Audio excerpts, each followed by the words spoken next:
Shalom saudara yang dikasihi Tuhan.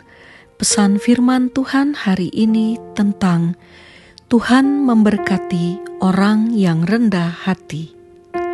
Mari dengarkan renungan harian Bread of Life yang diambil dari Mazmur 22 ayat 27. Orang yang rendah hati akan makan dan kenyang. Orang yang mencari Tuhan akan memuji-muji Dia. Biarlah hatimu hidup untuk selamanya. Raja Daud menulis Mazmur ini dalam keadaan terdesak dan dalam kesesakan.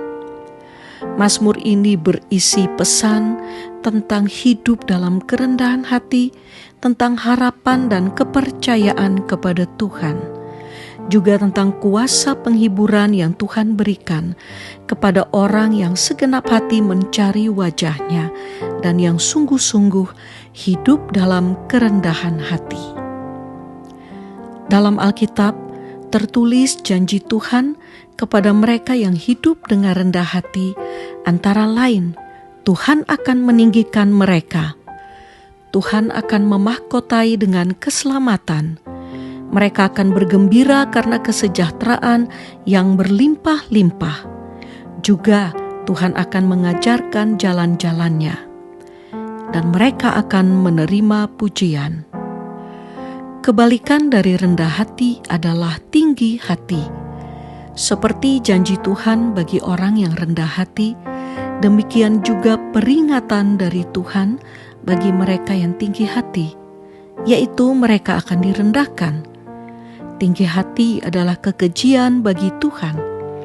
Tinggi hati mendahului kejatuhan dan kehancuran, dan mereka akan menerima hukuman dari Tuhan. Tentu kita tidak mau menerima hukuman, tetapi berkat yang Tuhan janjikan. Dalam Yakobus 4 ayat 6 tertulis, "Tetapi kasih karunia yang dianugerahkannya kepada kita lebih besar daripada itu. Karena itu ia katakan, Allah menentang orang yang congkak, tetapi mengasihani orang yang rendah hati." Seseorang dengan kerendahan hati akan terpancar dari sikap, perkataan, maupun respon dalam hadapi apapun. Teladan kerendahan hati ini adalah dari pribadi Yesus sendiri.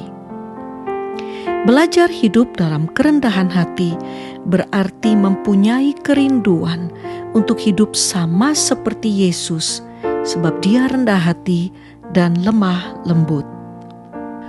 Daud mengerti rahasia bagaimana hidup di dalam kesejahteraan yang berlimpah-limpah. Sebab itu dia katakan dalam Mazmur 37 ayat 11, "Tetapi orang-orang yang rendah hati akan mewarisi negeri." Sungguh Daud tahu rahasia kerendahan hati ini. Maka waktu dia sudah menjadi raja, dia berkata bahwa jiwaku bermegah karena Tuhan. Dia mempertahankan hidup di dalam kerendahan hatinya. Dalam renungan hari ini kita belajar dari Yesus, tapi kita juga belajar dari Daud supaya mempertahankan hidup dalam kerendahan hati. Karena selalu tersedia berkat yang berlimpah bagi orang-orang yang hidup dengan rendah hati. Mari kita berdoa.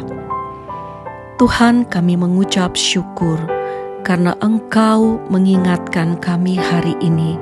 Ampuni kami jika tanpa kami sadari kami hidup di dalam kesombongan, dalam keangkuhan. Tapi hari ini kami mau bertobat, kami mau berubah, dan kami mau punya hati yang sungguh-sungguh seperti Yesus, hati yang rendah hati. Terima kasih. Tolong kami supaya hidup kami hari lepas hari, kami bertahan dan kami mempertahankan kerendahan hati kami, supaya kami boleh menerima perkenanan-Mu dan hidup kami boleh menjadi berkat bagi banyak orang. Terima kasih untuk firman-Mu pada hari ini. Dalam nama Tuhan Yesus, kami sudah berdoa. Haleluya. Amin.